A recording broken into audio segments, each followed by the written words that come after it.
Հանուր առմամբ ասեմ ձեզ, որ ես կարծում եմ, որ գեոքաղաքական պրոյեկտ էր իրականացվում Հայաստանում,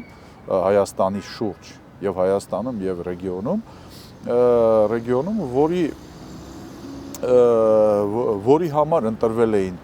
գործիքակազմ, գործիքներ, ես նկատի ունեմ քաղաքական իշխանություն Հայաստանում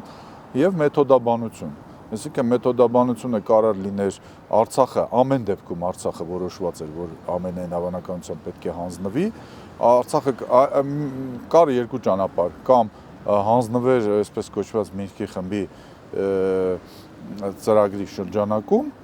հենց փափուկ տարբերակ, կամ եթե նման խիզախություն չունի Հայաստանի իշխանությունը նոր այս 18 թվականին իշխանության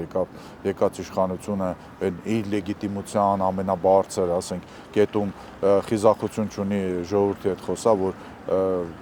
մի քանի տարբերակ ունենք, բայց այս ճանապարհով պետք է գնանք, ապա պատերազմով։ Քանի որ նույն Նիկոլ Փաշինյանը բազմաթիվ անգամ ասել է, որ եթե ինքը դրա մասին խոսեր կամ նույնիսկ պատերազմի ժամանակ նույն Ռուսաստանի կողմից առաջարկված հրադադարը ընդուներ, ապա իրեն կանվանեին դավաճան,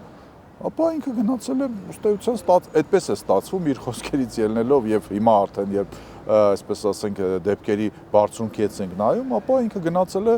այն ճանապարհով, որպեսզի ասի ոչ թե ես հանձնել եմ Արցախը, այլ գրավել են Արցախը։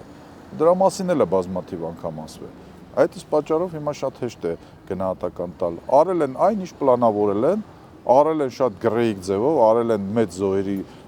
գնով, արել են, ես կարծում եմ, ոչ թե